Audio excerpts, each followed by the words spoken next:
Terima kasih buat kesempatan pagi hari ini Tuhan Yesus. Kami percaya adalah Tuhan yang membawa kami sampai pada hari ini.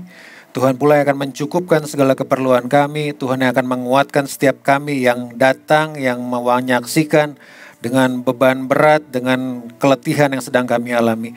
Kami percaya dalam hadirat-Mu ada kekuatan, kami percaya dalam hadirat-Mu ada kesegaran, kami percaya dalam firman-Mu ada kesembuhan, ada pemulihan. Jadi bekerja dalam kehidupan kami berserah penuh kepadamu. Terima kasih Tuhan Yesus. Kami mengucap syukur di dalam nama Yesus, kami menyerahkan doa ini. Amin. Selamat pagi Bapak Ibu Saudara sekalian. Udah ada di penghujung akhir minggu di bulan Juni ini. Dan udah gak terasa kita udah berdiri setengah tahun selama tahun 2021. Dan saya percaya yang seperti tadi saya berdoa adalah Tuhan yang membawa kita sampai hari ini. Dia juga yang akan menuntun kita untuk hari-hari yang mendatang. Selama 1 bulan ini kita udah berbicara mengenai mimpi dan visi. Berbicara mengenai begitu banyak tentang hal mengenai mimpi dan visi.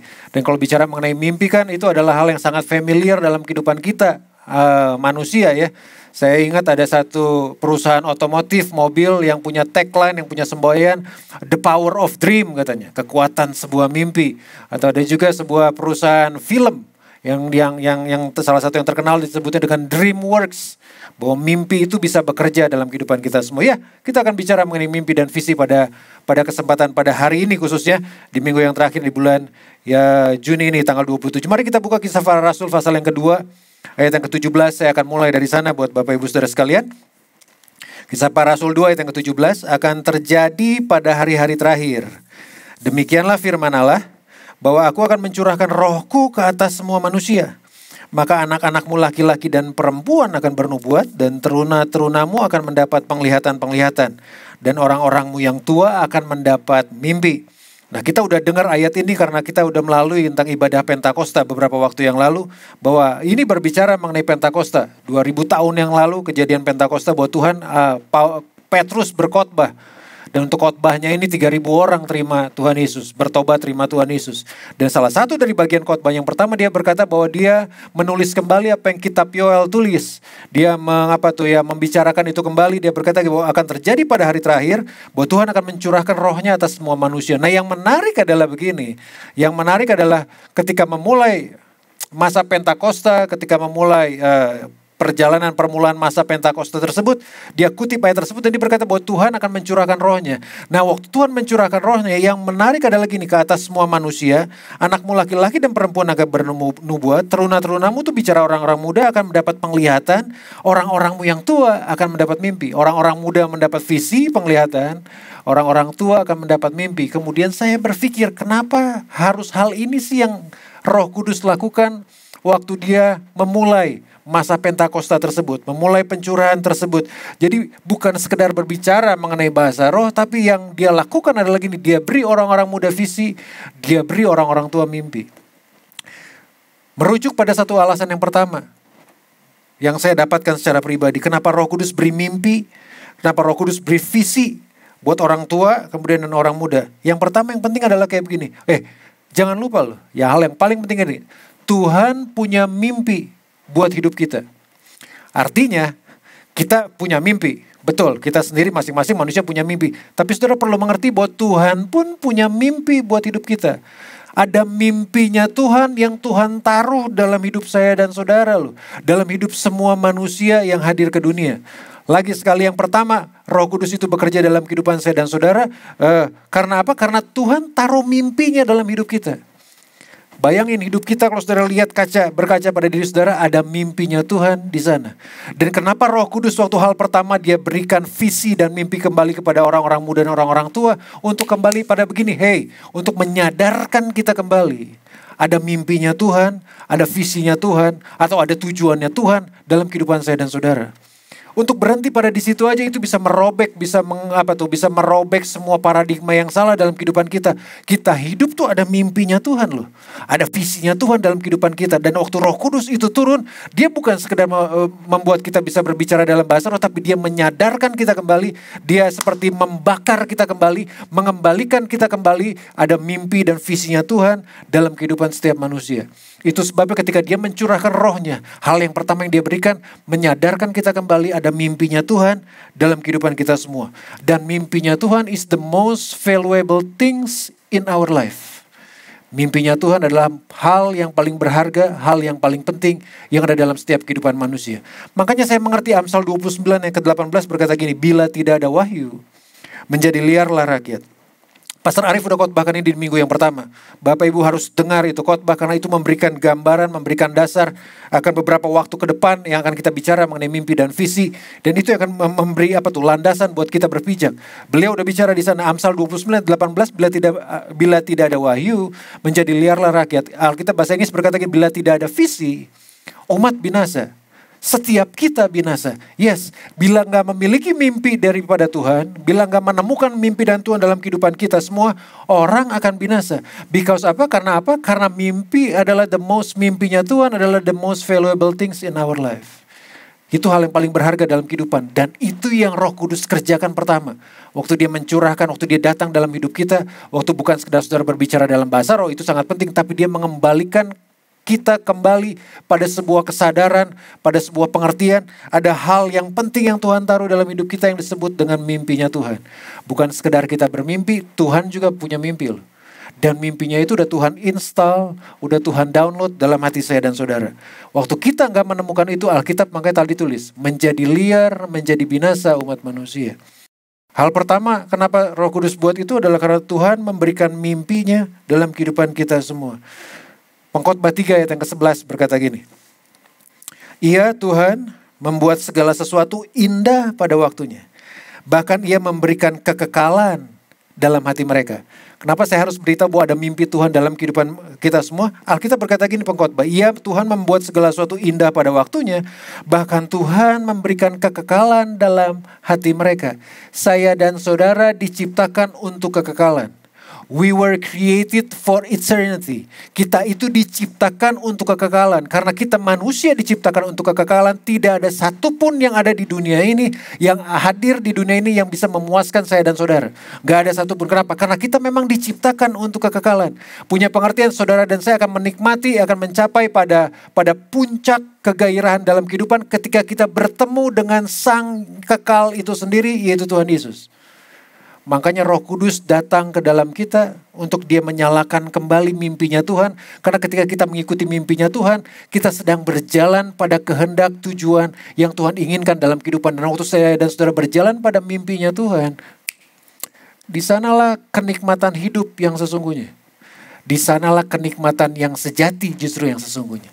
Kita nggak diciptakan untuk hal yang ada di dunia, kita diciptakan untuk kekekalan. Waktu kita bertemu dengan pribadi yang kekal, yaitu Tuhan itu sendiri, dalam kehidupan kita waktu kita ada di bumi, di sanalah kita akan mendapatkan kenikmatan hidup yang sesungguhnya. Nomor satu, karena Tuhan punya mimpi buat hidup kita.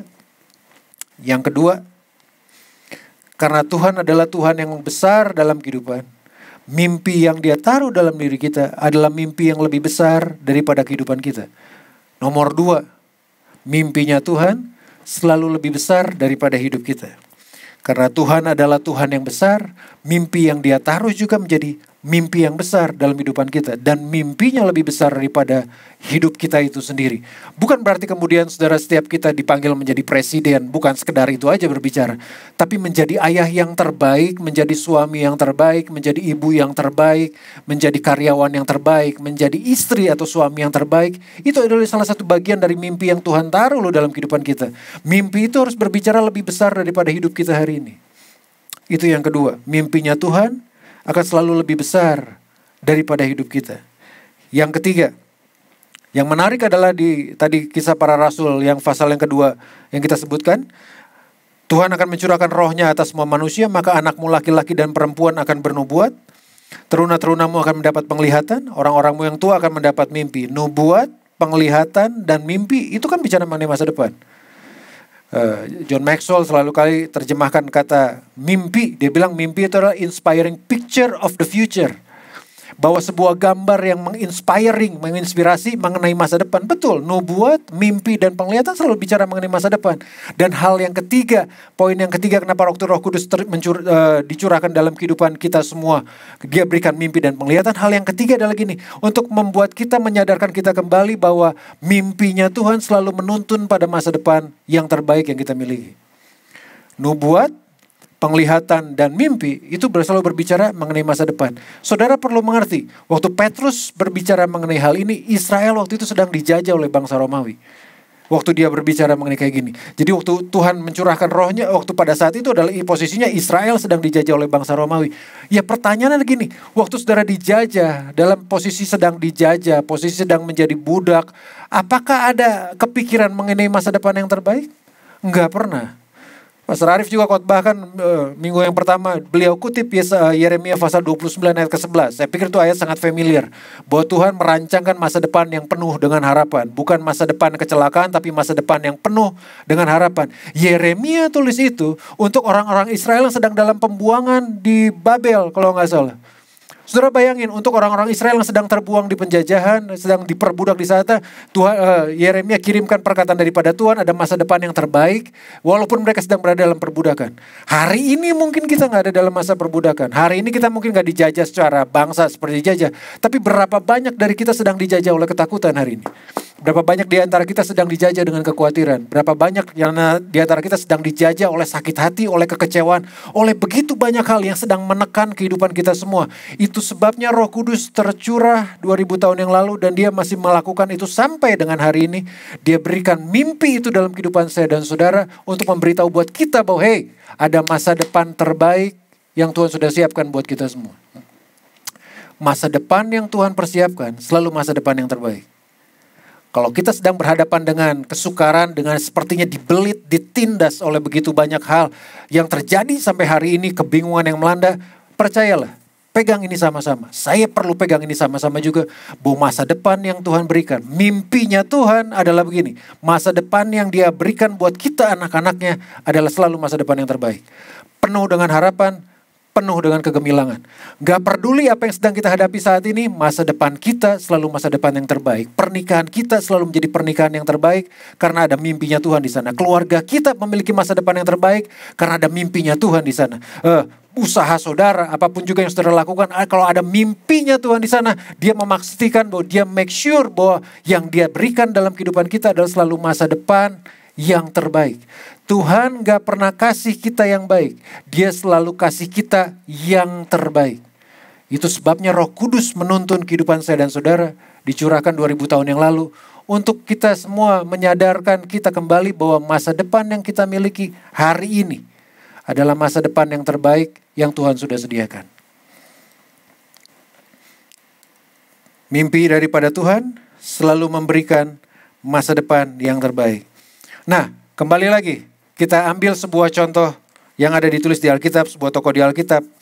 Ya, kalau bicara mengenai mimpi kan salah satu yang akan berbicara mengenai Yusuf. Daniel Nathanael, di minggu yang kedua udah khotbah sangat bagus tentang Yusuf. Saudara perlu dengar itu khotbah. Karena itu juga memberikan begitu banyak pencerahan buat kehidupan saya secara pribadi. Itu khotbah yang bagus, saudara perlu lihat. Dan saya akan ceritakan juga Yusuf dengan hal yang sama. Nah, cerita tentang Yusuf itu dimulai dari Kejadian pasal yang ke-37. Sampai dengan Kejadian pasal yang ke-50. Dan yang menarik adalah begini. Ada begitu banyak. Kita sering kali menyebut Yusuf sang pemimpi. Nah, kata sang pemimpi tersebut itu sebetulnya bukan kata yang disematkan atau yang disebut kepada Yusuf sebagai sebuah pemujaan atau sebagai sebuah kredit yang bagus buat dia. Kata sang pemimpi itu adalah olok-olokan atau ejekan dari kakak-kakaknya yang gak suka sebetulnya dengan Yusuf. Kemudian dia tulis itu mereka bilang bahwa itu Yusuf si tukang mimpi kalau ditulis Alkitab. Sang pemimpi, ejekan, olokan yang disebut oleh orang-orang karena mimpinya mungkin kegedean. Apa yang mungkin hari ini saudara diolok-olok oleh teman-teman saudara karena mimpi yang Tuhan taruh dalam kehidupan kita semua. Jangan khawatir. Tuhan kita bisa mengubah olok-olok ejekan tersebut menjadi kemuliaan bagi namanya. Dia bisa pastikan itu, mengubah itu semua. Turn around, bisa mengubah ejekan orang, kata-kata sinis yang dilemparkan orang buat kita, dia bisa ubah itu semua menjadi sesuatu hal yang akan membawa kemuliaan bagi namanya. Bicara mengenai Yusuf di Kejadian pasal 37 ayat yang ke-50, saudara tahu ceritanya mungkin ya. Dan saya lebih enak pakai grafik karena saya dapatkan ini pakai grafik dari Kejadian 37 ayat 50 itu sedikit aja dari apa yang kita akan bahas. Kejadian 37 ayat 50 ini berbicara mengenai Yusuf. Dan saya lebih enak pakai grafik karena saya baca kayak gini. Dan saudara perlu mengerti, Yusuf gak minta mimpi untuk dia jadi raja, jadi pemimpin Mesir. Enggak loh. Adalah Tuhan yang taruh mimpi itu. Adalah Tuhan sendiri yang punya inisiatif menaruh mimpi itu dalam kehidupan Yusuf. Adalah Tuhan juga yang menaruh inisiatif untuk menaruh mimpi besar tersebut dalam hidup saya dan dalam hidup Bapak Ibu Saudara sekalian yang lihat, yang mendengar akan hal ini. Kejadian 37 ayat yang ke-50. Kalau saudara mengerti tentang Yusuf, ini kalau saya posisikan Yusuf ada di posisi seperti sekarang. Yusuf itu berumur 17 tahun Alkitab tulis, waktu dia dapat mimpi. Dan mimpinya tuh hebat loh. Mimpinya dia lihat berkas kakak-kakaknya menyembah dia, kemudian 11 bintang menyembah dia. Kalau saya bandingkan kita lihat kehidupannya pakai grafik adalah, kalau Yusuf di sini ketika dia dapat mimpi, kehidupannya tuh sepertinya naik ke atas. Karena dia dapat mimpi untuk menjadi pemimpin. Ya. Umur adalah 17 tahun. Ketika dia mendapat mimpi. Tapi yang menarik adalah mimpi tersebut yang membawa Yusuf pada kesulitan-kesulitan yang akan dihadapi di musim yang akan datang. Ketika dia berumur 17 tahun dapat mimpi, yang terjadi apa kemudian? Dia dijual oleh kakak-kakaknya. Turun loh hidupnya. Ketika dia dijual oleh kakak-kakaknya, dibeli oleh orang Ismail, sampai dia di rumah Potifar. Dari anak yang sangat dibanggakan oleh orang tuanya, anak yang pakai jubah yang paling bagus Alkitab tulis, dia kemudian dijual oleh kakak-kakaknya. Ketika dia dijual oleh kakak-kakaknya sampai di rumah Potifar, Alkitab tulis begini, Kejadian 39, Tuhan menyertai Yusuf. Makanya Tuhan membuat berhasil semua yang dia lakukan. Kejadian 39 ayat yang kedua. Tetapi Tuhan menyertai Yusuf, sehingga ia menjadi seorang yang selalu berhasil dalam pekerjaannya, maka tinggallah ia di rumah tuannya, Potifar orang Mesir itu. Waktu dia ada dalam posisi di bawah kemudian menjadi hamba, Alkitab tulis Tuhan buat semuanya berhasil. Yang membuat dia diangkat menjadi asisten atau kepala rumah tangga di Firaun. Dia naik lagi itu. Sepertinya naik lagi. Dan ketika naik lagi, yang terjadi adalah kisah, kemudian selanjutnya adalah kisah dengan istrinya Tuhan yaitu Potifar. Difitnah oleh istrinya Potifar. Posisi udah enak jadi kepala rumah tangga, dan ini kalau saudara bayangkan di sini posisi dia sebagai mimpi yang Tuhan kasih. Saya pakai bintang aja, ini mimpi yang Tuhan kasih loh. Dan di sini adalah posisi Yusuf yang semula. Kemudian udah naik jadi kepala rumah tangga di rumahnya Potifar, difitnah oleh istri tuannya. Yang terjadi apa? Dia dimasukkan ke dalam penjara, hidupnya turun. Karena Alkitab tulis dia ditaruh di penjara tempat tahanan politik raja. Itu penjara yang paling dalam. Dungeon bahasa Inggrisnya. Hidupnya kemudian turun loh. Ada di sini. Hidupnya dari yang tibanya naik, dan kemudian dia mungkin berpikir udah semakin dekat dengan mimpinya, ternyata dibawa turun ke bawah. Dan saya nggak tahu berapa lama di sini terjadi. Dan dia ada di posisi yang paling bawah di penjara. Tapi yang menarik adalah, tadi juga kita berkata gini, Tuhan selalu menyertai Yusuf. Di penjara sekalipun dia menjadi asisten kepala penjara. Naik sih. Tapi dari posisi dia semula sampai posisi dia sekarang, kemudian posisi mampunya jauh kelihatannya. Saya udah bicara tadi buat saudara. Adalah Tuhan yang menaruh mimpi itu dalam kehidupan kita semua. Adalah Tuhan yang menaruh mimpi itu juga buat Yusuf. Yang kedua, mimpinya Tuhan selalu lebih besar daripada hidup kita. Mimpinya Yusuf lebih besar daripada hidup Yusuf ada di sini. Mimpinya adalah di sini. Yang ketiga, mimpinya Tuhan selalu mendatangkan yang terbaik dalam kehidupan kita semua. Betul, mimpinya Tuhan selalu mendatangkan yang terbaik. Kalau saudara lihat, dan saya nggak tahu di sini berapa lama. Ini mungkin stay buat beberapa lamanya. Tapi dalam satu hari, kalau saudara baca nanti, saya lupa Kejadian 47. Firaun bermimpi. Kemudian ketika Firaun bermimpi, Yusuf mengartikan mimpi tersebut dari yang terdalam posisinya di penjara.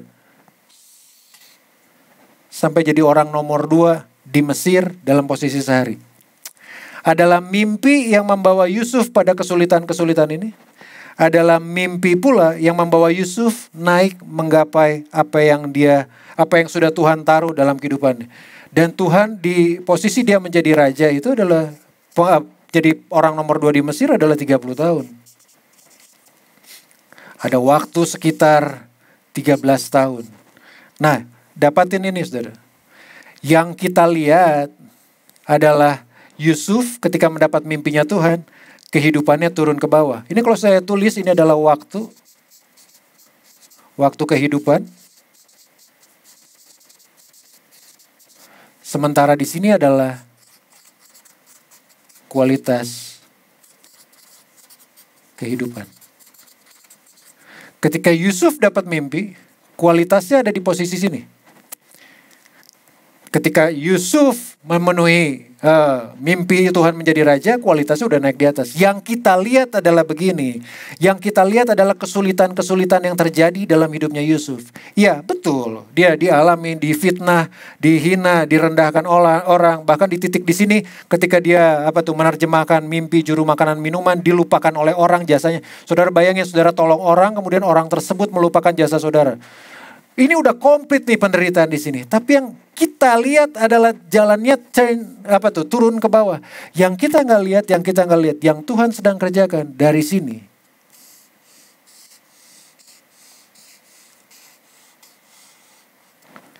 Yang kita lihat cuman kesulitan yang terjadi dalam hidupnya Yusuf, yang saya dan saudara nggak lihat.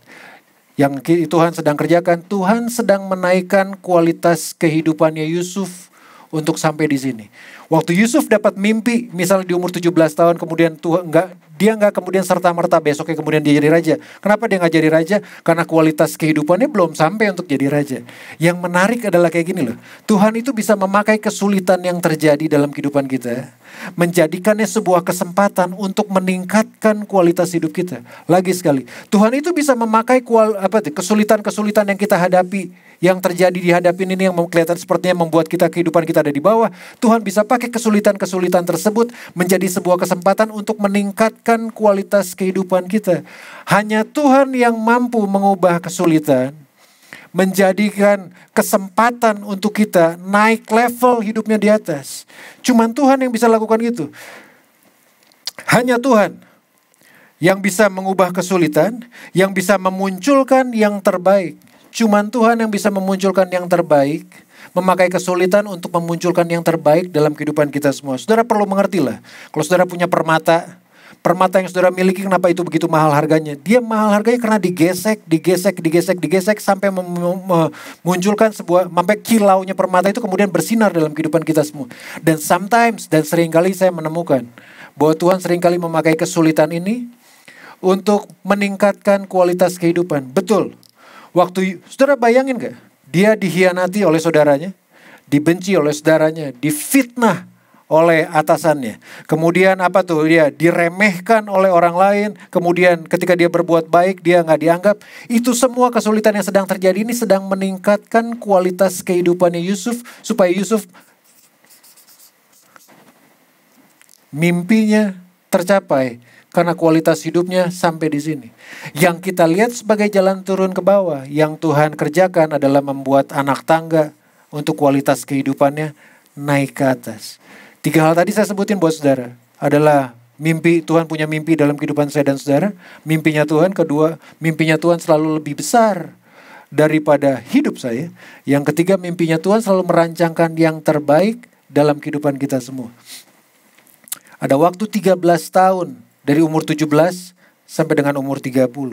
Ada waktu yang panjang untuk sampai di sana. Dan selama masa ini, masa-masa dia berada dalam kesulitan, Yusuf bukan sekedar, sekali lagi, kualitas kehidupan itu bicara mengenai karakter. Kualitas kehidupan itu berbicara mengenai karakter, bicara mengenai kepemimpinan, bicara mengenai komunikasi, bicara mengenai kemampuan untuk berhadapan dengan begitu banyak kritik yang dihadapin. Dia membutuhkan harus mengalami ini karena dia akan dia berada dalam posisi sebagai orang nomor 2 di Mesir. Saudara perlu mengertilah trik-trik yang ada dengan ketika mereka ada di posisi nomor 2, bagaimana dia berhadapan dengan begitu banyak orang. Karakter kehidupan, kualitas kehidupannya semakin naik ke atas ketika kelihatannya dia kesulitan memaksa dia turun ke bawah. Tuhan itu paling jago untuk melakukan hal seperti kayak begitu. Bukan sekedar sekarang Yusuf adalah orang yang punya mimpi. Yang hebat adalah ada satu kualitas kemudian yang muncul. Dia punya kemampuan untuk menerjemahkan mimpi. Dan itu dia dapat setelah jalan dia turun ke bawah. Yang jadi menarik adalah Kejadian 39 itu Alkitab menyebut dengan 4 kali. Tuhan menyertai Yusuf. Tuhan menyertai Yusuf. Kemudian karena Tuhan menyertai Yusuf, maka Tuhan membuat segalanya berhasil. Di masa-masa sepertinya ini turun ke bawah, yang kita perlu lakukan adalah saudara perlu tetap berada, jaga jarak, dekat dengan Tuhan. Kejadian 39 ayat yang ke-6. Ada satu hal yang menarik di sana ditulis begini. Adapun Yusuf itu manis sikapnya, dan elok parasnya. Bagaimana mungkin untuk orang yang mengalami begitu banyak hal yang gak enak dalam kehidupan, elok parasnya bisa manis sikapnya. Kalau saya menggambarkan diri saya berada dalam posisi kayak gini, kita akan menjadi orang yang kecewa dengan Tuhan. Kita akan menjadi orang yang akan membenci orang-orang yang saudara-saudara kita tentunya. Loh, kalau disakitin sama orang lain, ya oke lah sakit. Tapi kalau disakitin sama keluarga sendiri, bagaimana itu sakitnya kan gak kebayang kayak begitu. Tapi bagaimana Alkitab tulis Yusuf udah mengalami itu semua, tapi Alkitab tulis dia tetap elok parasnya, manis sikapnya. Itu kata elok paras mungkin saudara bisa ya olahraga dengan badan bagus ya olahraga bisa mungkin. Tapi untuk menjadi manis sikap saudara, karakter saudara tetap baik, kenapa? Bagaimana tetap itu bisa menjaga? Yusuf dengan menjaganya dirinya dekat dengan Tuhan. Karena dia menjaga dirinya dekat dengan Tuhan, Tuhan menyertai dia. Karena Tuhan menyertai dia, apa yang dia perbuat kemudian berhasil. Dalam perjalanannya itu, ketika Tuhan menyertai Yusuf dalam semua yang dia lakukan dengan setia yang ada di sini, ada satu kualitas kemudian yang muncul yang disebut dengan kemampuan untuk menerjemahkan mimpi. Dan ketika kemampuan itu muncul, menerjemahkan mimpi itu muncul, itu sampai pada poin saya yang keempat, yang 3 di atas. Mimpinya Tuhan. Kalau saudara mau mencapai mimpi daripada Tuhan, saudara perlu menolong mimpi orang lain lebih dahulu. Menolong mimpi orang lain dalam perjalanan saudara untuk menggenapi mimpinya Tuhan. Karena waktu Yusuf ada di posisi seperti kayak gini di penjara, dia tolong mimpi juru minuman dan juru makanannya raja. John Maxwell satu kali tulis dengan satu bagus, dan itu yang saya pegang. Kalau kita tolong orang lain untuk mencapai mimpi mereka, kalau kita tolong orang lain untuk mencapai mimpi mereka, maka orang-orang tersebut mereka akan menolong kita untuk mencapai mimpi kita. Sekali lagi, kalau kita menolong orang lain untuk mencapai mimpi mereka, maka mereka pun akan menolong kita untuk mencapai mimpi kita. Di tengah perjalanan walaupun dia belum sampai pada mimpi dan visinya Tuhan, dia tolong mimpinya orang lain. Mimpinya dalam perjalanan saya dan saudara untuk berjalan untuk menggenapi sampai pada mimpinya Tuhan, tolonglah mimpi-mimpi orang lain. Tolong visi-visi orang ada di sekitar saudara. Karena ending daripada itu semua, mimpi dan visi yang Tuhan beri dalam kehidupan kita, bukan semata-mata untuk kepentingan saya, tapi semata-mata untuk kepentingan orang lain. Saudara perlu lihat, diberikan kualitas kemudian adalah mimpi, diberikan kemampuan untuk menerjemahkan mimpi. Dan saudara perlu ingat, Firaun juga bermimpi. Kalau Yusuf nggak setia dalam perjalanan di tengah kesulitan ini, dan dia nggak dapatkan kemampuan untuk menerjemahkan mimpi, dia nggak pernah sampai pada tahtanya Firaun. Cuman butuh 1 hari loh, untuk Tuhan bawa Yusuf dari posisi yang terdalam di penjara Mesir, kemudian posisi orang nomor 2 di Mesir. Tuhan tuh bisa lakukan apapun juga. Dia bisa promosikan saya dan saudara apapun juga. Pertanyaan pentingnya, apakah kita tetap mau setia dengan mimpi yang Tuhan kasih dalam kita walaupun kita sedang berada dalam kesulitan. Karena yang sebenarnya terjadi adalah Tuhan sedang menaikkan mimpi kita. Poin yang kelima, poin yang terakhir adalah gini. Untuk usia 17 sampai 30 tahun itu ada 13 tahun. Mimpinya Tuhan itu membutuhkan bergerak bersama dengan waktu. Mimpinya Tuhan itu membutuhkan yang disebut dengan proses. Untuk Yusuf menjadi Perdana Menteri di Mesir butuh 13 tahun, butuh proses loh. Untuk saya dan saudara mencapai mimpi yang Tuhan berikan ada proses dan jembatan antara mimpi dan realita daripada mimpi dan pemenuhan mimpi tersebut, jembatannya disebut dengan disiplin.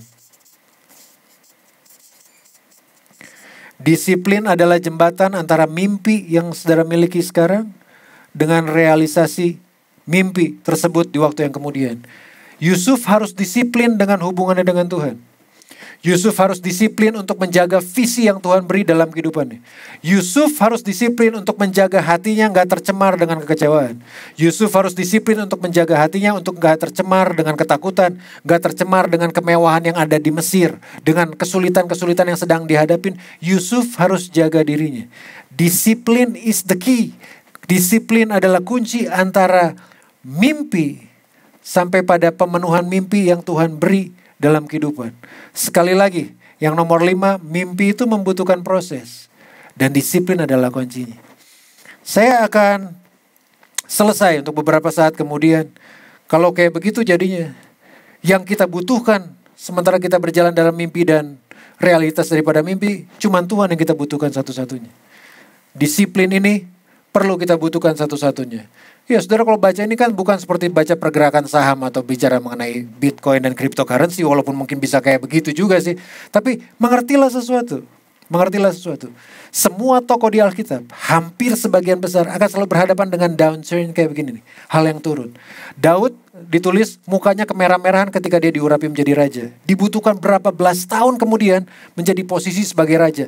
Ketika dia berada posisi sebagai raja, dia ngalamin hal kayak gini juga. Dikejar-kejar Saul, mau dibunuh. Selalu berhadapan dengan hal yang turun seperti kayak begini juga. Musa, apalagi Musa, sama juga. Naik ke atas, diangkat jadi anaknya putri Firaun. Kemudian dibawa ke bawah, menjadi buronan di tanah Midian. 80 tahun lamanya ada di Midian. In the middle of nowhere, gak tahu ada di mana. Kemudian pada satu kali yang saya bilang, the burning bush, semak belukar yang terbakar, itu kemudian yang Tuhan berbicara, kemudian dia naik menjadi pemimpinnya Israel. Kita semua harus berhadapan dengan kesulitan yang ada. Saya suka Norman Vincent Peale, disebut dengan Mr. Positivity. Dia tulis di bukunya The Power of Thinking. Di The Power of Positive Thinking, di waktu itu dia tulis di bukunya. Yang menarik adalah begini, untuk saudara, dia ngajarin, untuk saudara datang setiap pagi ketika bangun, ya setelah mengucap syukur kepada Tuhan, berterima kasih kepada Tuhan atas apa yang sudah dia kerjakan buat hidup kita, dia sebut dengan ini, welcome problem. Selamat datang masalah, dia bilang ini, buka jendela saudara, bicara, selamat datang masalah. Bukan nyari-nyari masalah lo ya. Bukan buat-buat masalah. Tapi dia cuma berkata ngajar gini, selamat datang masalah. Hari ini lo ada, kamu ada masalah untuk saya kalahkan. Saya kalahkan bukan dengan kekuatan saya. Tapi saya kalahkan dengan hikmat, dengan kekuatan, dengan pimpinan tuntunan daripada Tuhan. Itu bisa mengubahkan kehidupan. How you handle kesulitan tersebut. Bagaimana kita berhadapan dengan kesulitan waktu kita dalam perjalanan kita mencapai mimpinya Tuhan. Ini sangat penting. Kenapa? Karena pada saat yang bersamaan Tuhan sedang meningkatkan kualitas kehidupan saya dan saudara. Habakuk pasal yang kedua, ayat yang kedua sampai dengan ayat yang ketiga. Itu ayat yang terakhir buat saya dan saudara, buat kita, buat kesempatan pada hari ini. Lalu Tuhan menjawab Nabi Habakuk, demikianlah. Tuliskanlah penglihatan itu dan ukirkanlah itu pada loh-loh, supaya orang sambil lalu dapat membacanya. Sebab penglihatan itu masih menanti saatnya, tapi ia bersegera menuju kesudahannya dengan tidak menipu. Apabila berlambat-lambat, nantikanlah itu, sebab itu sungguh-sungguh akan datang dan tidak akan bertangguh. Habakuk tulis, bicara, lalu Tuhan menjawab aku. Saudara ganti kata akunya dengan kata Tuhan, kata saudara, nama saudara juga boleh. Lalu Tuhan menjawab, sebut nama saudara, tuliskanlah penglihatan itu. Visi yang Tuhan kasih, saudara perlu tulis visinya. Ukirkanlah itu pada loh-loh, tulislah itu besar-besar supaya kita bisa orang sambil lalu kemudian lihat. Bila penglihatan itu masih menanti saatnya, yes. Tetapi ia bersegera menuju kesudahannya, artinya Tuhan gak pernah lalai akan janjinya. Tuhan gak pernah lalai loh akan mimpinya. Akan datang waktunya di mana Tuhan akan menjawab semua, menyelesaikan semua visinya itu dalam kehidupan kita semua. Nantikanlah itu dengan sungguh-sungguh. Jangan menyerah di tengah kesulitan yang ada. Nantikan dengan sungguh-sungguh. Disiplinlah akan hal itu. Nantikanlah itu, sebab itu sungguh-sungguh akan datang dan tidak akan bertangguh.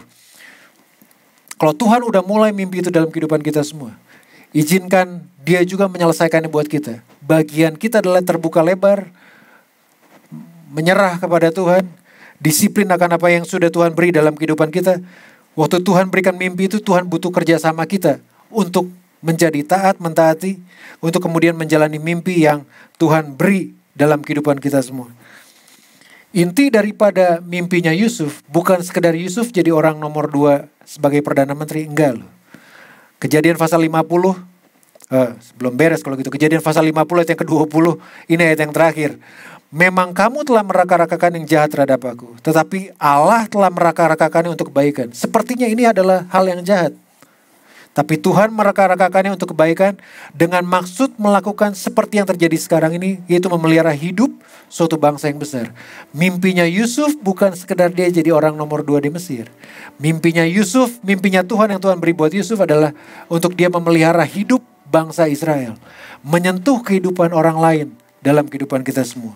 Mimpinya Tuhan membawa kita naik ke atas, bukan sekedar kita untuk enak-enakan ada di atas, tapi untuk menyentuh kehidupan orang lain waktu kita ada di atas.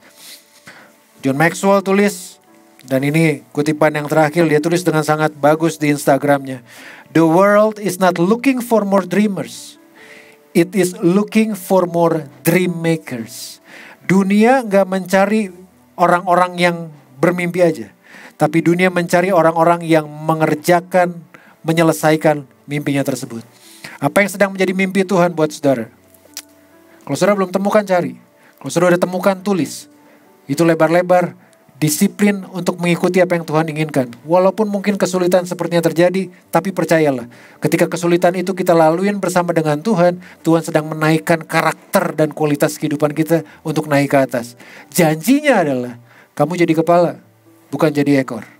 Itu tetap janjinya Tuhan, masa depan yang terbaik, yang Tuhan sudah sediakan buat kita semua. Mari kita tutup mata, kita datang pada Tuhan, kemudian kita berdoa. Terima kasih buat kesempatan pagi hari ini, kesempatan hari ini Tuhan. Apa yang sudah kami dengar, firman yang sudah kami dengar, kami berdoa. Sementara mungkin sedang kami berada dalam kesulitan, pergumulan sedang kami hadapi, izinkan kami untuk tetap berada dekat pada Tuhan. Izinkan kami untuk tidak melepas apa yang menjadi mimpi, visi, tujuan Tuhan yang sudah Tuhan taruh dalam kehidupan kami semua. Karena kami tahu bersama dengan Tuhan kami bisa menyelesaikan semuanya. Terima kasih Bapak yang baik, kami tahu bahwa masa depan yang Tuhan berikan buat pernikahan, buat setiap keluarga, buat setiap kehidupan kami adalah masa depan yang terbaik.